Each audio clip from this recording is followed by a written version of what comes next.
আসসালামু আলাইকুম। সবাইকে জেজিবি পৌর মাধ্যমিক বিদ্যালয়ের পক্ষ থেকে অনলাইন ক্লাসে স্বাগতম। প্রিয় শিক্ষার্থীবৃন্দ, সবাই কেমন আছো? আশা করি এই করোনার বৈশ্বিক মহামারীর ভিতরে ভালো আছো। আমরাও ভালো আছি। আজ ক্লাস পরিবেশনায় আমি মোহাম্মদ ইলিয়াস হোসেন, সহকারী শিক্ষক, জেজিবি পৌর মাধ্যমিক বিদ্যালয়। সবাইকে শুভেচ্ছা ও অভিনন্দন অনলাইন ক্লাসে। আমি মোহাম্মদ ইলিয়াস হোসেন, সহকারী শিক্ষক, গণিত, জেজিবি পৌর মাধ্যমিক বিদ্যালয়। আজ পরিবেশন করব নবম দশম শ্রেণীর গণিত বিষয়ের প্রথম অধ্যায়। প্রিয় শিক্ষার্থীবৃন্দ, বোর্ডের দিকে লক্ষ্য করো। দেখো, আমরা বোর্ডে দুইটা ভগ্নাংশ দেখতে পাচ্ছি, একটা 3/14 আর একটা 7/14। এটাকে আমরা কি বলতে পারি? এটাকে আমরা সামান্য ভগ্নাংশ বলতে পারি। প্রিয় শিক্ষার্থীবৃন্দ, আবার এই দুটা ভগ্নাংশ লক্ষ্য করো, একটা 3/14 আর একটা 7/15। এই ভগ্নাংশকে আমরা সামান্য ভগ্নাংশ বলতে পারি। দেখো, পাশে 3/14কে যদি আমরা ভাগফল নির্ণয় করি, ভাগফল হিসেবে আমরা পাবো 4.666। অগণিত সংখ্যা আছে এখনো, যেটা এই বোর্ডে প্রকাশ করছে। আমরা নিচের দিকে লক্ষ্য করি, তাহলে আমরা দেখতে পাচ্ছি যে এটা 7/15কে যদি আমরা ভাগ করি তাহলে পাই 1.12857 অসংখ্য, মানে এখনো সংখ্যা আছে যা আমরা গণনা করতে পারি না। তাহলে আমরা এটাকে কি বলতে পারি? হ্যাঁ, এটাকে আমরা বলতে পারি অসীম দশমিক ভগ্নাংশ। আমরা অসীম দশমিক ভগ্নাংশ বলতে বোঝাই যে ভগ্নাংশের উপাদানগুলো বা সংখ্যাগুলো নির্দিষ্টভাবে গণনাযোগ্য নয় বা গণনা করা সম্ভব নয়। দেখো, আমরা এটাকে যদি এই 4.666 এভাবে অসংখ্য সংখ্যা পেয়ে থাকি, তাহলে এটাকে আমরা যদি 4.6 মাথার করে পনেপনিক আছে, এটাকে আবৃত দশমিক ভগ্নাংশ বলি।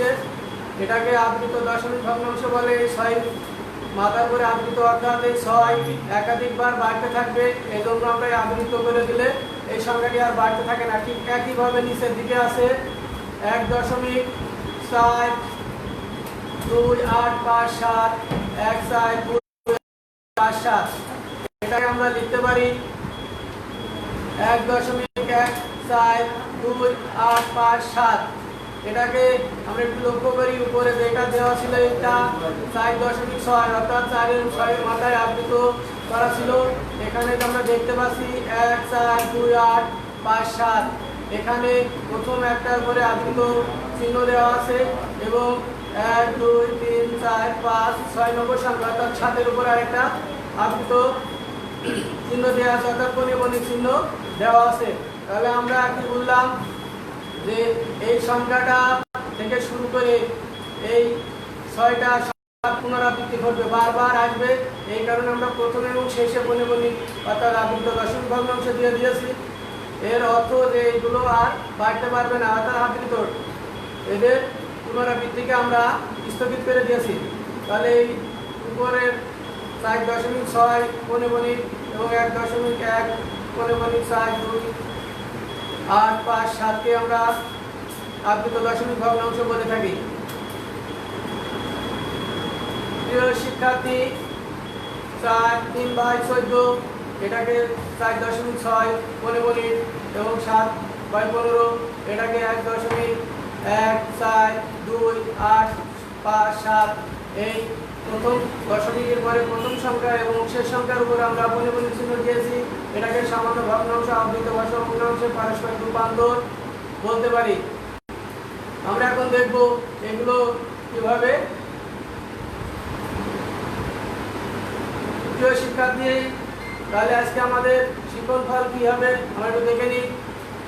এই পাঠ শেষে শিক্ষার্থীরা, অর্থাৎ তোমরা কি শিখতে পারবে সেটাই প্রকাশ করবে শিক্ষণফলে। 1 আবৃত দশমিক ভগ্নাংশকে স্বর্ণ ভগ্নাংশে রূপান্তর করতে পারবে। 2 সদৃশ আবৃত দশমিক ভগ্নাংশকে ভগ্নাংশে পরিণত করতে পারবে। 3 আবৃত দশমিক ভগ্নাংশের যোগ ও বিয়োগ করতে পারবে। প্রিয় শিক্ষার্থী বন্ধুরা, আমরা একটু দেখি সংক্ষিপ্ত পদ্ধতিতে একটা সংখ্যা আমরা এখানে লিখেছি 5.2350। এই 3-এর মাথায় পৌনঃপুনিক আর 5-এর মাথায় পৌনঃপুনিক আছে, অর্থাৎ এই অঙ্কটা যদি আমরা পৌনঃপুনিক দিতাম তাহলে 305 এই 3টি সংখ্যা বৃদ্ধি ঘটতো। এই সংখ্যা আমরা এখন সামান্য ভগ্নাংশে রূপান্তর করার চেষ্টা করব। আমরা প্রথমে সংখ্যাটা লিখে নেব। লেখার পরে ধাপ 1, প্রথমে দশমিক ও পৌনঃপুনিক বাদ দিয়ে সংখ্যাটি লিখি। তাহলে আমরা যে এখানে দেখা যাচ্ছে দশমিক আছে, পৌনঃপুনিক আছে। এখন আমরা এই সামান্য ভগ্নাংশে রূপান্তরের ধাপ সমূহ লক্ষ্য করলে প্রথম ধাপে আমরা দেখতে পাচ্ছি প্রথমে দশমিক ও পৌনঃপুনিক বাদ দিয়ে সংখ্যাটি লিখতে হবে। তাহলে আমরা এখন এই সংখ্যাটিকে দশমিক ও পৌনঃপুনিক বাদে লিখি, দেখি কেমন দেখা যায়। এই যে 52305 এই সংখ্যাটি আমরা পেলাম। এখন আমরা দ্বিতীয় ধাপ অনুসরণ করব। দ্বিতীয় ধাপে আছে যে পৌনঃপুনিক অর্থাৎ আবৃত দশমিক সংখ্যা বাদে যে সংখ্যাগুলো থাকবে সেই সংখ্যাগুলো আমরা বাম থেকে লিখব বিয়োগ চিহ্ন দেওয়ার পরে। আমরা এই যে বিয়োগ চিহ্ন দিয়েছি, এখন বাম থেকে এই যে দুইটা সংখ্যা আমরা উপরে বোর্ড করে দেখাইছি 5, 2। তাহলে আমরা এখানে লিখে দেবো এখন 5, 2। এই যে 5, 2।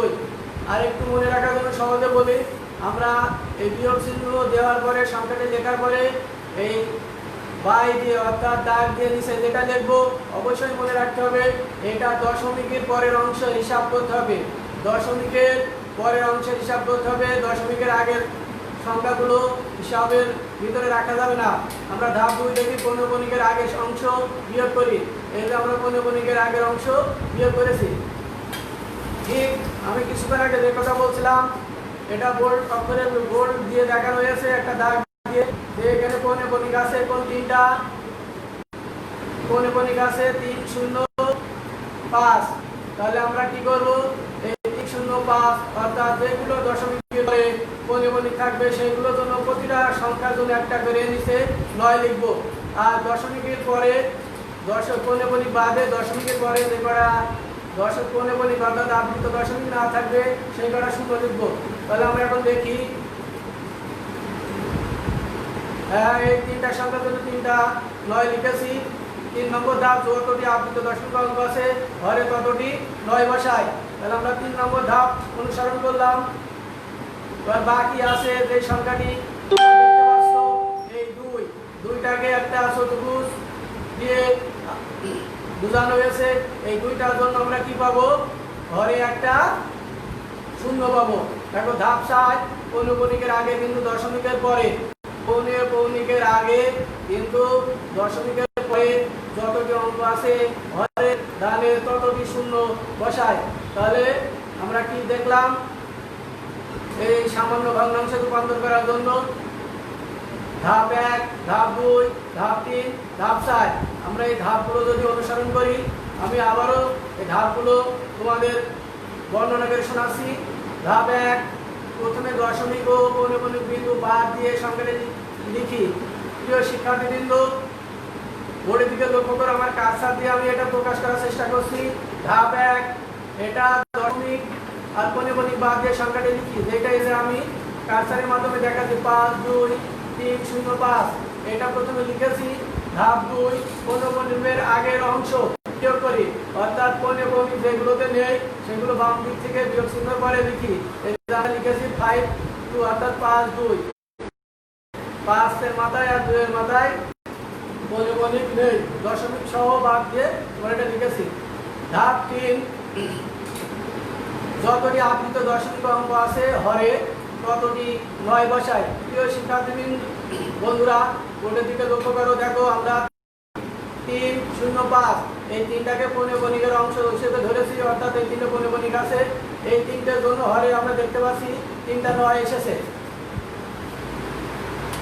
ধাপ 4, পৌনঃপুনিকের আগে কিন্তু দশমিকের পরে যতটি অঙ্ক আছে হরের ডানে ততটি 0 বসায়, অর্থাৎ আমি আগে বলেছিলাম আমরা এই বাই চিহ্ন নিচে অর্থাৎ হরে হিসাব করবো দশমিকের পরে কতটি পৌনঃপুনিক আছে আর কতটা বাই পৌনঃপুনিক নেই সেটা আমরা এই হরে প্রকাশ করব। আবারও বলি, দশমিকের উপরের অংশ অর্থাৎ দশমিক বাদের যে দশমিক পরে যে অংশগুলো আছে মনে রাখার সহজ পদ্ধতি যে প্রথম কাজগুলো করার পরে হরের কাজ করব, হর মানে নিচে থাকবে সেটা দশমিকের পরের অংশের কাজ করব, তাহলে আমাদের সহজে মনে রাখা সহজ হবে। আর আমরা যদি মনে না রাখি তাহলে ভুলে যাওয়ার সম্ভাবনা থাকবে। এই দশমিকের পরের যে অঙ্কগুলো আছে সংখ্যাগুলো আছে সেগুলো আমরা দেখি 1 2 3 এই তিনটা 9 লিখেছি এবং একটা মাথায় পৌনঃপুনিক অর্থাৎ আবৃত দশমিক না সেটার জন্য আমরা একটা শূন্য লিখেছি। প্রিয় শিক্ষার্থী বন্ধুরা, এখন আমরা যদি এটাকে ক্যালকুলেশন করি তাহলে আমরা পাবো 5253.9990 অর্থাৎ আমরা এই যে অঙ্কটা প্রথমে দেখেছিলাম 52305 অর্থাৎ 3 আর 5 এর মাথায় পৌনঃপুনিক এই সেই সংখ্যাটি, এই সংখ্যাটিকে আমরা যদি সামান্য ভগ্নাংশে রূপান্তর করি তাহলে আমরা পাবো 5223/9990 অর্থাৎ এই সংখ্যাটিকে আমরা সামান্য ভগ্নাংশে রূপান্তর করেছি। প্রিয় শিক্ষার্থী বন্ধুরা, যে ধাপ চারটি অনুসরণ করে সামান্য ভগ্নাংশে রূপান্তর করার চেষ্টা করেছি এবং সেগুলো আলোচনা করেছি, এখন তোমরা যতটুকু এই সামান্য ভগ্নাংশে রূপান্তর করার ধাপ এবং সমাধানটি বুঝতে পেরেছ সেই আলোকে একটা একক কাজ দেখো 0.0325 সরি 2 4 2 আর 4 এর মধ্যে পৌনঃপুনিক একে সামান্য ভগ্নাংশে প্রকাশ করো। প্রিয় শিক্ষার্থী বন্ধুরা, যারা আমাদের সাথে অনলাইনে আসো তারা কমেন্ট বক্সের মাধ্যমে খুব তাড়াতাড়ি আমি জানি উত্তর দিতে পারবে। তোমরা কমেন্ট বক্সের মাধ্যমে এই সামান্য ভগ্নাংশে প্রকাশ করে আমাদের কমেন্ট বক্সে জানাও। আর যদি বুঝতে আবার কোনো সমস্যা হয় তাহলে কমেন্টসের মাধ্যমে আমাদের অনলাইনে কমেন্ট বক্সে মেসেজ করো, আমরা আবার সেটা বোঝানোর জন্য চেষ্টা করব।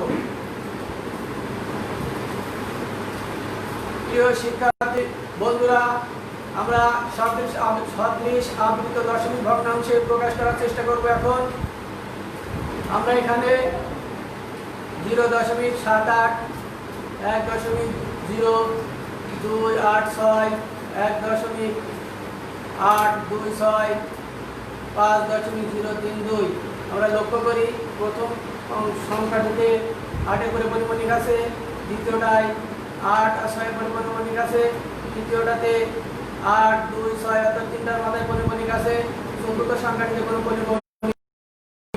তাহলে আমরা এটাকে এই চারটা সংখ্যাকে আমরা সদৃশ আবৃত দশমিক ভগ্নাংশে প্রকাশ করব। এই প্রকাশ করার জন্য আমাদের কিছু ধাপ অনুসরণ করতে হবে। এটা করার জন্য আমরা এই আয়তক্ষেত্র ব্যবহার করে দেখাইছি। এখানে একটি অনাবৃত অর্থাৎ খালি একটি সংখ্যা আছে, দ্বিতীয়টিতে দুটি সংখ্যা আছে, তৃতীয়টিতে সংখ্যা নাই অর্থাৎ দশমিকের পরে পৌনঃপুনিক বাদে অর্থাৎ আবৃত দশমিক সংখ্যা বাদে আর কোনো সংখ্যা নাই, তৃতীয়টিতে কোনো পৌনঃপুনিক নাই, তিনটি আছে অনাবৃত দশমিক অঙ্ক। এখন আমরা এই সংখ্যাগুলো থেকে লক্ষ্য করলে দেখতে পাবো প্রথমে একটি, পরে দুইটি, তারপর নাই, তারপরে তিনটি, অর্থাৎ এই চারটি ঘর হলো সংখ্যাগুলোর সংখ্যার ভিতরে আমরা দেখতে পাচ্ছি সর্বোচ্চ অনাবৃত অর্থাৎ মাথায় কোনো পৌনঃপুনিক নেই, তিনটি সংখ্যা পেয়েছি। আবৃত দশমিকের অঙ্ক যদি আমরা গণনা করি তাহলে এখানে একটা, এখানে দুইটা, এখানে তিনটা, এখানে নাই, তাহলে আমরা অনাবৃত দশমিক অঙ্ক সর্বোচ্চ তিনটি পেয়েছি। আবৃত দশমিক অঙ্কের সংখ্যার লসাগু আমরা যদি করি 1 2 ও 3 এর লসাগু আমরা পাবো 6।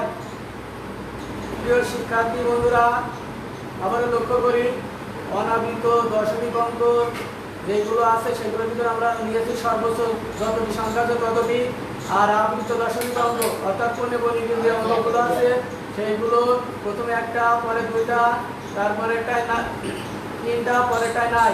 এই তিনটা দুই, 1, 2 ও 3 এর লসাগু আমরা 6 পেয়েছি। এই সর্বোচ্চ সংখ্যা আর লসাগু আমরা এখন যোগ করব। তাহলে দশমিক পরে মোট অঙ্ক হবে 3 + 6 অর্থাৎ 9টি। তাহলে আমরা যদি সদৃশ আবৃত দশমিক ভগ্নাংশে রূপান্তর করতে চাই, তাহলে আমাদের দশমিকের পরে সদৃশ মানে একই রকম সবগুলো সংখ্যার ডানের সংখ্যা হবে দশমিকের পরের সংখ্যা, অর্থাৎ দশমিকের ডানের অঙ্ক সংখ্যা হবে 9টি করে।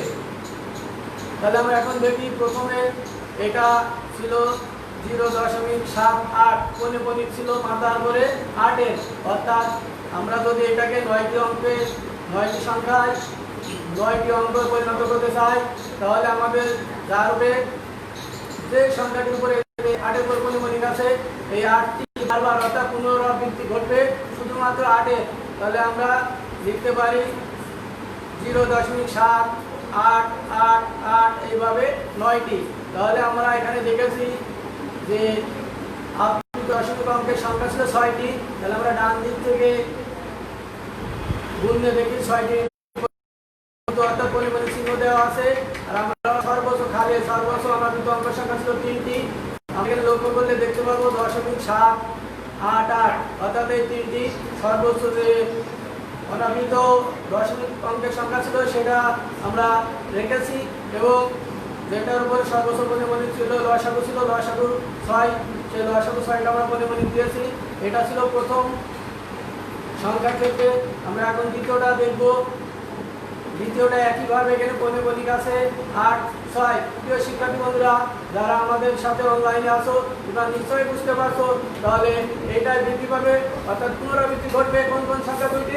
হ্যাঁ, তোমরা যদি আমার সামনে থাকতে তাহলে অবশ্যই বলতে, স্যার এই দুইটার মাথায় পৌনঃপুনিক আছে, শুধুমাত্র পৌনঃপুনিক বৃদ্ধি পাবে অর্থাৎ পুনরায় এই সংখ্যা দুইটি বৃদ্ধি পাবে। তাহলে আমরা দেখি কি ঘটেছে। হ্যাঁ, আমরা দেখেছি সেই এই অর্থাৎ আমরা সর্বোচ্চ খালি এখানে আছে সর্বোচ্চ 3টি। দশমিকের পরে যদি আমরা 3টি সংখ্যা দেখি 0.028, এই 3টি 028 এই 3টি সর্বোচ্চ অনাবৃত ছিল। আমরা সেই সর্বোচ্চ অনাবৃত সংখ্যা পেয়েছি, এবং এইগুলো লসাগু ছিল 6, তারপরে 6টা পেয়েছি। সেই 6টাও অবশ্যই আবৃত দশমিক ভগ্নাংশ হতে হবে। প্রিয় শিক্ষার্থীরা, আমরা একইভাবে যদি তৃতীয় ভগ্নাংশের দিকে লক্ষ্য করি, তাহলে আমরা এটা বেশ 1.826 তিনটের মাথায় পৌনঃপুনিক। তাহলে তোমরা অবশ্যই বুঝতে পারছো দশমিকের পরে এই 3টা সংখ্যা অনাবৃত করার পরে বাকি 6টা এই 8, 2, 6 এদের পুনরাবৃত্তি ঘটবে। হ্যাঁ, আমরা দেখছি 1.826 অর্থাৎ 3টা অনাবৃত দশমিক অঙ্ক এবং 6টি আবৃত দশমিক অঙ্ক আমরা পেয়ে গিয়েছি। একইভাবে আমরা চতুর্থটি দেখি। এই চতুর্থ সংখ্যাটি এখানে কোনো পৌনঃপুনিক নেই। তাহলে আমরা এখন কি করব? প্রিয় শিক্ষার্থীবৃন্দ, তোমরা সবাই ভাবছিলে যে এটা আসলে কি হবে। যদি কোনো পৌনঃপুনিক না থাকে তাহলে আমরা শূন্য, কোনো এই সংখ্যাটা আনে যদি আমরা শূন্য বসাই, তাহলে মনে রাখতে হবে যদি কোনো আবৃত দশমিক অঙ্ক না থাকে কোনো সংখ্যায় সদৃশ আবৃত দশমিক ভগ্নাংশ প্রকাশ করার জন্য আমরা সেটা ডানে শূন্য বসিয়ে আমরা মোট লসাগু 6টি, সর্বোচ্চ 3টি, মোট 9টি আমরা দশমিকের পরে ঠিক 9টি সংখ্যায় নিয়েছি। প্রিয় শিক্ষার্থী বন্ধুরা, তাহলে আমরা সদৃশ আবৃত দশমিক ভগ্নাংশে রূপান্তর করতে শিখলাম। এখন আমরা দেখব এই সংখ্যাগুলোকে যদি পাশাপাশি লিখি, আমরা সব দশমিকের পরে 9টি সংখ্যা পেয়েছি, 3টি অনাবৃত দশমিক অঙ্ক আর 6টি আবৃত দশমিক অঙ্ক। আমরা এখন সদৃশ আবৃত দশমিক ভগ্নাংশে রূপান্তর করা শিখেছি। এখন আমরা যোগ বিয়োগ শিখব। আবৃত দশমিক ভগ্নাংশে যোগ ও বিয়োগ। প্রিয় শিক্ষার্থীবৃন্দ, এই যোগ বিয়োগ করার জন্য যে প্রথম ধাপ অনুসরণ করতে হয় সেটা আমরা ইতিমধ্যে শিখে গিয়েছি। এই যোগ বিয়োগ করার জন্য আমাদের প্রথম ধাপ করা লাগে সদৃশ আবৃত দশমিক ভগ্নাংশে রূপান্তর করা, সেটা আমরা শিখেছি। এখন আমরা যোগ আর বিয়োগ শিখব। আমরা বোর্ডের দিকে লক্ষ্য করি, এখানে আমরা দেখতে পাচ্ছি 0.78 যোগ 1.0286 যোগ 1.826, এটা সংখ্যা আছে। আমি পৌনঃপুনিক অর্থাৎ আবৃত দশমিক সংখ্যা বাদে পড়েছি। এখন আমরা প্রথম অঙ্কটাই দেখতে পেরেছি 0.78, 8-এর মধ্যে পৌনঃপুনিক আছে, যোগ 1.028 এখানে দুইটার মধ্যে পৌনঃপুনিক আছে, এখানে যোগ 1.826। আগে যে আমরা সদৃশ ভগ্নাংশকে সদৃশ করেছিলাম সেখানে 4টি ধাপ ছিল, সেই ধাপ অনুসরণ করে আমরা এটাকে সদৃশ আবৃত দশমিক ভগ্নাংশে পরিণত করব। আমরা লক্ষ্য করি এখানে আছে 1টি, এখানে আছে 2টি, এখানে আছে 3টি। আগের মতোই আমরা যদি 1, 2 আর 3 এই সংখ্যা থেকে লসাগু করে তাহলে আমরা পাবো 6। এখানে সর্বোচ্চ খালি আছে, অনাবৃত আছে 2টি, এখানে নাই, এখানে 1টি, তাহলে আমরা সর্বোচ্চ অনাবৃত পেয়েছি 2টি। আমরা এটাকে লক্ষ্য করি 0.78, এখানে সর্বোচ্চ খালি আছে 0.78, আর যে লসাগু করেছিলাম সেই লসাগু 6টি, মোট 8টি সংখ্যা পাবো। আমরা এর আগেই এই সদৃশ করা শিখেছি, এই কারণে এখানে আর দেখাচ্ছি না, আমরা সরাসরি অঙ্কে চলে যাই। দ্বিতীয় সংখ্যাটি আছে আগের মতোই, এখানে সর্বোচ্চ 2টি, পৌনঃপুনিক আছে 2টি, মোট দশমিকের পর আমরা সংখ্যা পাবো সর্বোচ্চ খালি 2টি, আর লসাগু পাবো 6টি, মোট 8টি। আমরা 2 টাকের অতিরিক্ত লিখছি আমাদের যোগের সাথে, যে আমরা এটাকে 2 টাকের বেশি করে লিখে রাখছি প্রতি ক্ষেত্রে। যদি তৃতীয় সংখ্যাটি দেখি আমরা, তৃতীয় সংখ্যাটি 1.826। অনেকে মনে করে যে স্যার এখানে তো কোনো অনাবৃত সংখ্যা নেই, তাহলে আমরা অনাবৃত সংখ্যা কোথায় পাবো? আমরা আগেই বলেছিলাম সদৃশ ভগ্নাংশে পরিণত করার সময় যে সর্বোচ্চ অনাবৃত সংখ্যা এবং আবৃত দশমিকের সংখ্যা লসাগু করে মোট সংখ্যা দশমিকের পরে বসাবো। ঠিক একইভাবে এটাও আমরা পেয়েছি যে পৌনঃপুনিক বাদে সর্বোচ্চ 2টি আর 6টি, মোট 8টি, এবং অতিরিক্ত হিসেবে আমরা 2টি করে যোগের সাথে লিখে রেখেছি। প্রতি ক্ষেত্রে দাগ দিয়ে অতিরিক্ত 2 ঘর নিব আমাদের যোগের সাথে। এখন আমরা যোগ করার চেষ্টা করব। আমরা যদি এটাকে যোগ করি ডান দিক থেকে যোগের নিয়মে, তাহলে আমরা পাবো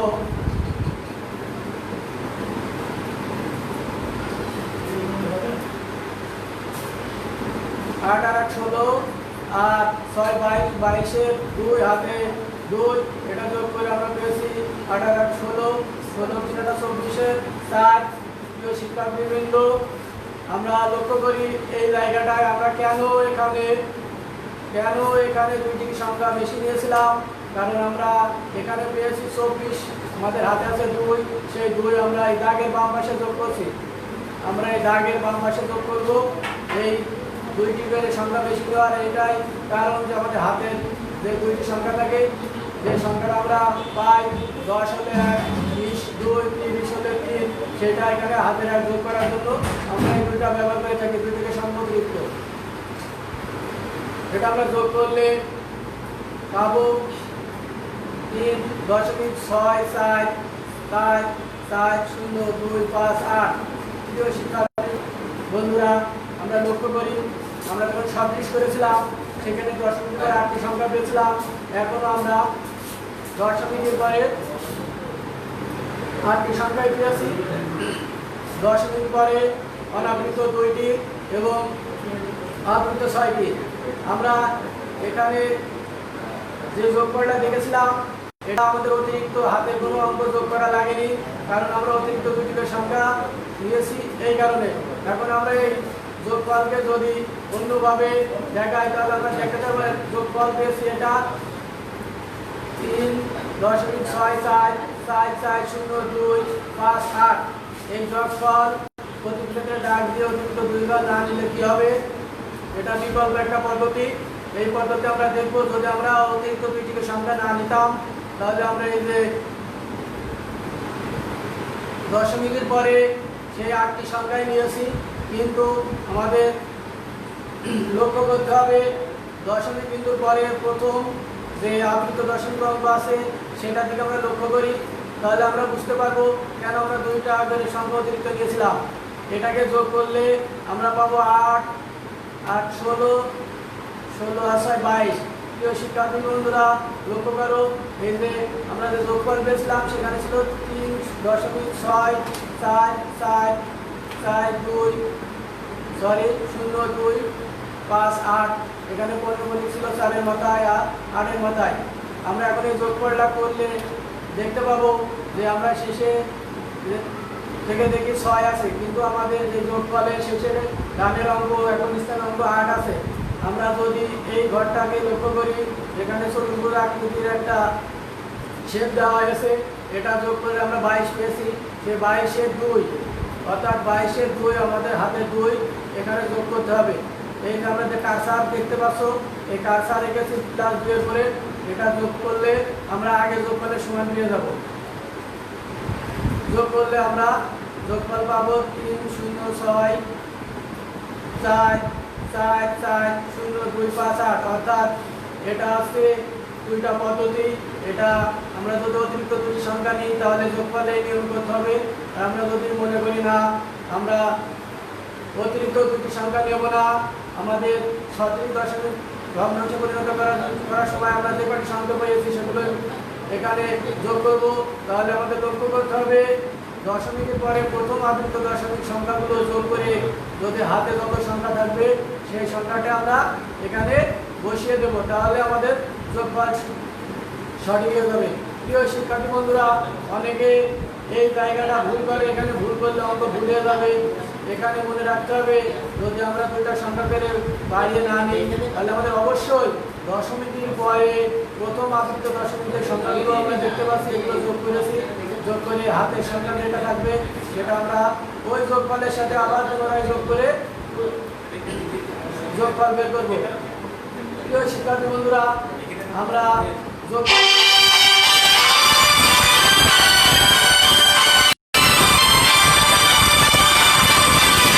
সংখ্যাটি বুঝতে কার কোনো সমস্যা হয় তাহলে অবশ্যই তোমরা কমেন্ট বক্সে মেসেজ করো এবং আমি আবার এটা উপস্থাপন করার চেষ্টা করব। এতক্ষণ আমরা সদৃশ আবৃত দশমিক ভগ্নাংশে পরিণত করে যোগ দুইটা পদ্ধতি, অবশ্যই তোমরা বাসাটা চেষ্টা করবে। আমরা এখন বিয়োগ করার চেষ্টা করব। আমরা বিয়োগ আর যোগ একই রকম সদৃশ আবৃত দশমিক ভগ্নাংশে পরিণত করার পরে যোগ বিয়োগ একইভাবে আমরা করব। সাধারণ যোগের নিয়মে আমরা যোগ যেভাবে করেছি ঠিক একইভাবে সাধারণ বিয়োগ ফল নির্ণয়ের নিয়মে বিয়োগফল নির্ণয় করব। শিক্ষার্থী বন্ধুরা লক্ষ্য করো, আমরা একটা অঙ্ক দেখেছি 1.0286 বিয়োগ 0.78 1.0286 88 মাথায় পণ্যমণিক আছে, আর এটাই 078 ছিল 8-এর মাথায় পণ্যমণিক আছে।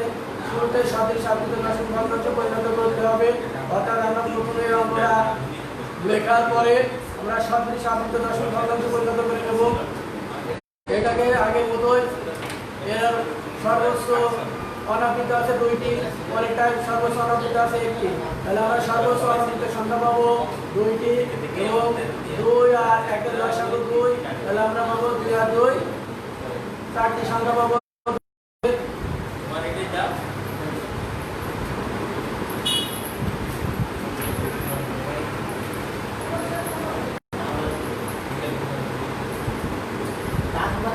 শিক্ষার্থী বন্ধুরা, আমরা বলে দিতে লক্ষ্য করি